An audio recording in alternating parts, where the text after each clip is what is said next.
disabilities, but was always unsatisfied with the professional support families received under the standard medical model of care, especially for families of children with developmental disabilities. PhD in family sociology.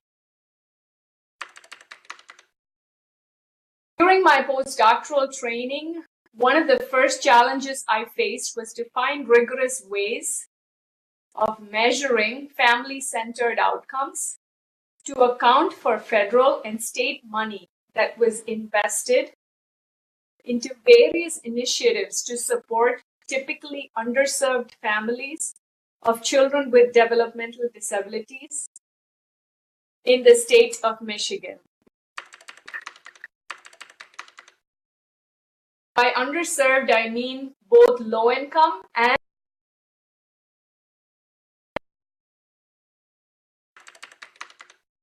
in 2008, I was awarded the Switzer Fellowship of the National Institute of Disability Research to test the psychometrics of an international survey of family quality of life in Michigan. Therefore, my primary interest is in refining the available methods to measure the quality of life of the entire family unit rather than just a person with a disability. And hence, I will be presenting a small part of the findings from that study in today's presentation.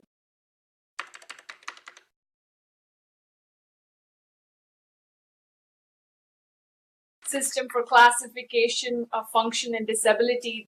This particular system defines participation as the performance of people in actual activities in social domains through interaction with others in the context in which they live. And this specifically includes 4 social life domains. And the 4 life domains are domestic life, interpersonal life, major life areas such as education and employment, and community, civic, and social life. So clearly participation is pretty broad. And research shows that community participation is associated with improved quality of life in persons with disabilities. There is no doubt about that. There is consensus. So, in the sense of quality of life, this term is pretty broad and it has been used a lot by various professionals, such as healthcare professionals, social scientists, economists. I understand quality of life as a social construct that consists of multiple domains and indicators. And essentially, quality of life is being recognized as a gold standard in evaluating policy and practice. And there is a greater need now for people who get federal money to use quality of life evaluation frameworks if you want to be successful in getting money or in good evaluation practices. When it comes to quality of life, there has been about 2 decades of work in developing and validating individual level quality of life measures.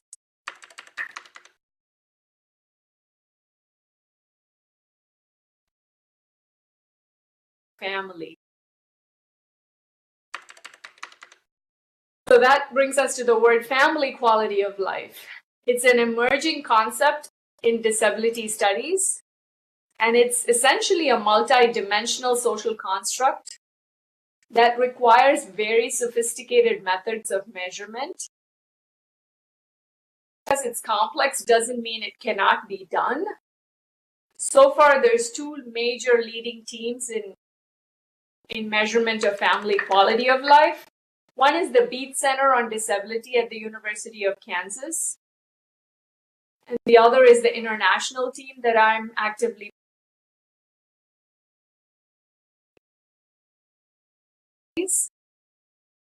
work that I'll be talking further about in today's presentation.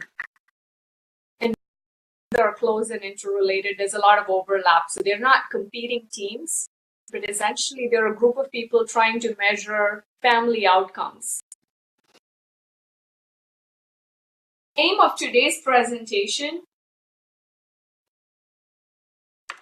is one is that families of children with disabilities face many barriers to active community engagement, which I believe in turn impacts their family quality of life. So one is to show that.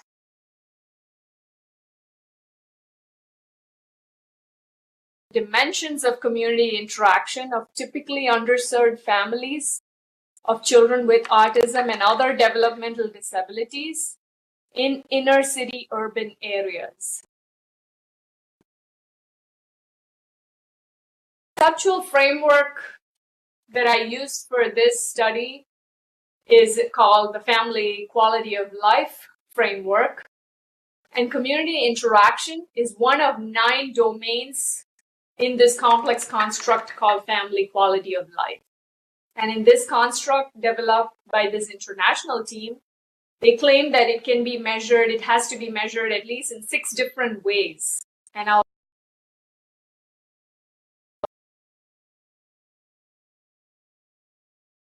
essentially, family quality of life is represented by an oval. There's about 9 different rectangles that is linked to it, is the components that contribute to family quality of life, or which we call the domains, life domains. And there's health, there's finances, there's family interaction, support from others, support from services, influence of values, careers and preparing for careers, which includes educational opportunities for children,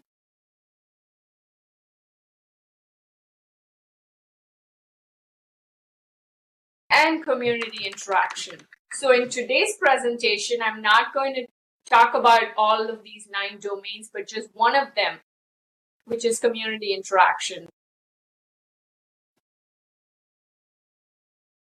Each of these domains are actually measured by 6 different indicators.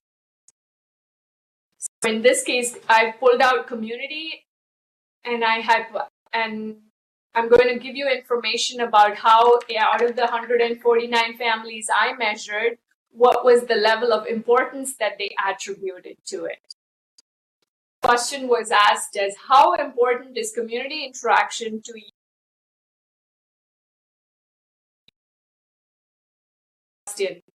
Do you have adequate opportunities to interact with your community? How much initiative are you taking to interact? Attainment was, to what degree have you attained community interaction?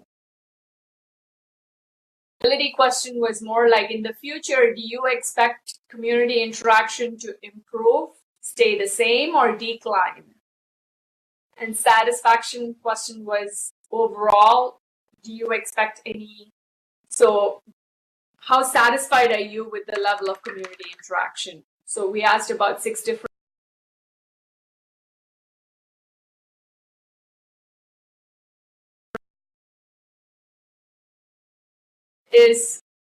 I did a cross-sectional study using a sample of convenience. We did semi-structured interviews, both face-to-face and through phone, with primary caregivers of children with disability. 92% of them were mothers. Informed consent was obtained from them as per the ethical approval standards that we established with the university. Each family was given a gift card, retail store gift card of $25. And the study was funded by the Nider Switzer Fellowship Program as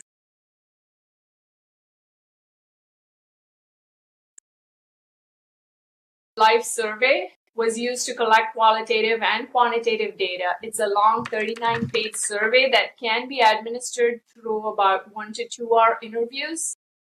And the emerging data is considered reliable and valid, as suggested by recent publications in the Journal of Intellectual Disability Research. And this survey is available for free download if there is anyone interested in using this, or even if you want to be a participant, you can contact me later. As far as my sample, it was a sample of convenience because I used volunteers. I didn't do any randomization.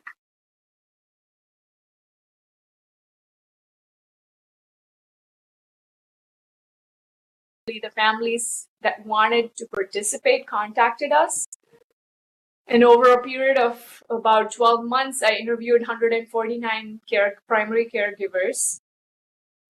And I say of 191 persons with disabilities because many of these families had more than one child with a disability, which is the last bullet on the slide. 42% of families had more than one child with a disability.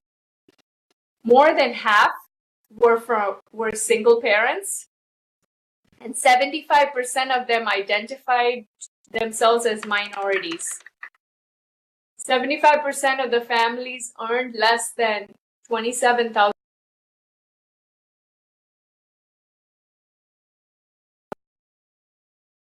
Minorities, most of them were African American.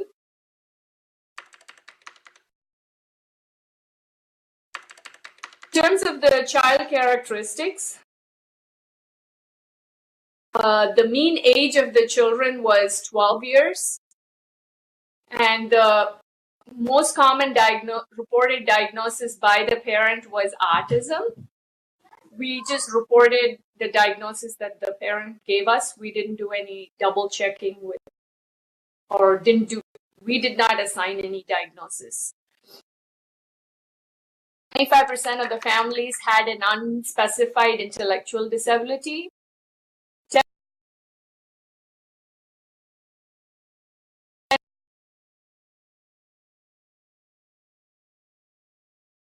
When it came to the types of community engagement, we found what this slide really shows is the yellow bar represents the percentage rate at which families were participating in different activities. We asked them an open-ended question on how do they on what kinds of activities they participated in as a family. I'll move on to the next slide and read off of that to make it easier to follow. And I'll go back to the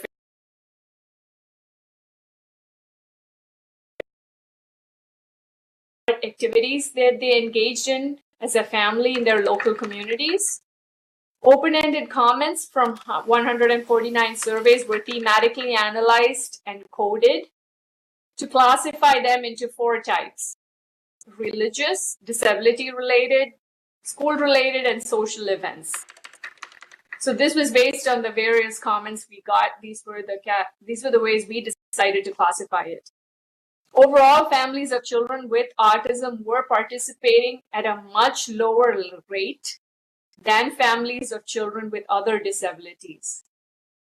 We found the least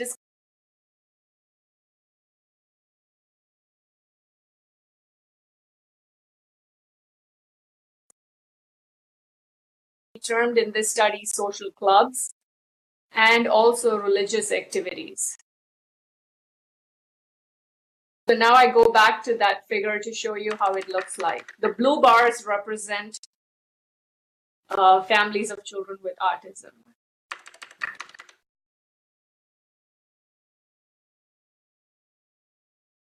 Now I move on to my second figure.